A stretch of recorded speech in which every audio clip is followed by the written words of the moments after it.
Leading off our coverage tonight is Democratic Senator Sheldon Whitehouse of Rhode Island. He's a member of the Senate Judiciary Committee and the Senate Finance Committee.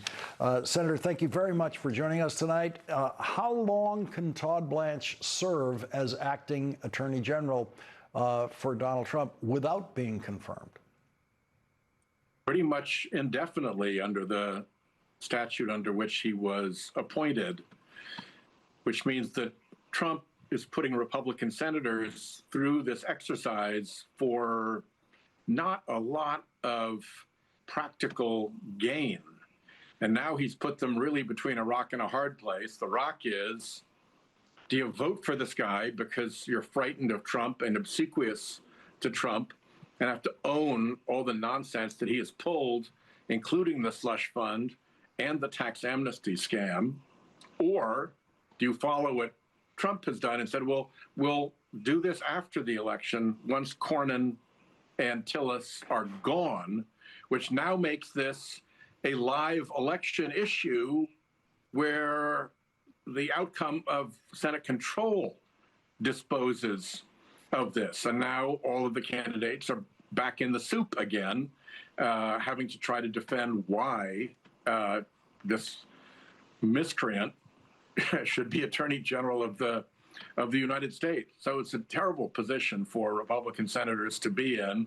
And I could not be less sympathetic because they brought it on themselves with years and years of sycophancy and sucking up and spinelessness so that they're not in a position to head him off when he tries to do these crazy things.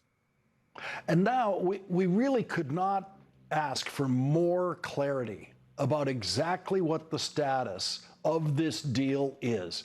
It is obviously very much alive, and Donald Trump is refusing to change a single word of it. He's refusing to reduce the tax pardon in any way. He's refusing to reduce the number of people it applies to. It could apply to hundreds of people beyond just people named Trump.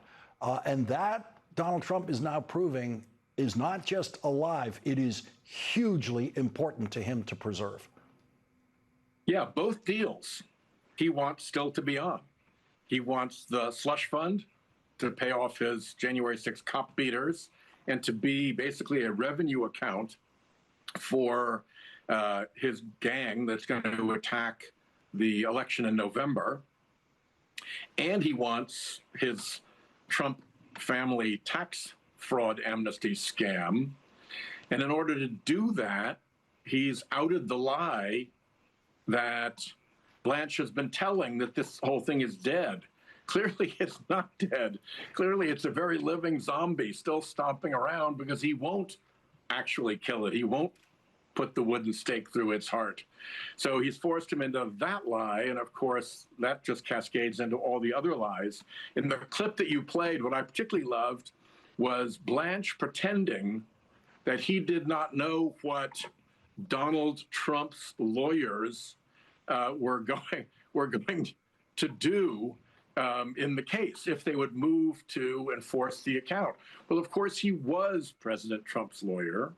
He still acts as President Trump's lawyer, and he colluded with President Trump's lawyers to set up this scheme. And it's a deal, so two parties. So he obviously has been in touch with President Trump's lawyers, but he denied that in his hearing as well. So he's neck deep in swirling lies, and it's only Republican spinelessness that they won't force answers out of him that has not just turned this all into a complete mess for both Blanche and the president. Speaking of Republican spinelessness, how many Republican senators running for re-election and other Republican senators are now hiding behind John Cornyn on this? Oh, I think I think Cornyn and Tillis can go into the caucus lunch, and there are a lot of people patting him on the back and patting him on the arm and saying, yeah, thanks, buddy. You're saving me a world of hurt here.